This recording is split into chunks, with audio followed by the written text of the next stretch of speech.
Another day is over, lovely people, mga ka-kitchenette.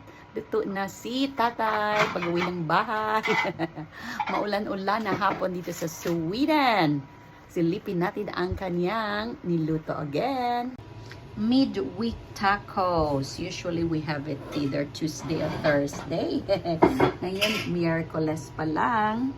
Tacos na. Wow, wow, wow. Kaya ano pa bang inaantay natin? Kainan na. Ready na ang tacos ni Daddy Chef. Ang ganda ito nabili naming taco stand. Pwede mong i-prepare kung ilan ang gusto mong kainin, and while you're eating one, ang iba naman ay andyan na nag-aantay sa taco stand. Ito naman ang nilalagyan ng taco meat nila na at mga ibang ingredients. Ayaw niya yung crispy at crunchy na shell. So ito sa kanya, it's either ginagawa niya parang pancake or burrito style. So soft tortilla sa kanya. Ito naman ang aking portion dahil wala akong tortilla at taco shell.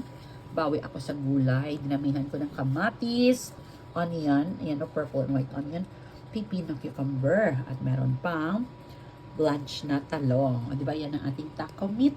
May salsa din at saka shredded cheese. Gusto ko pa na maraming cheese. Yan. Oh, kain po, kain po.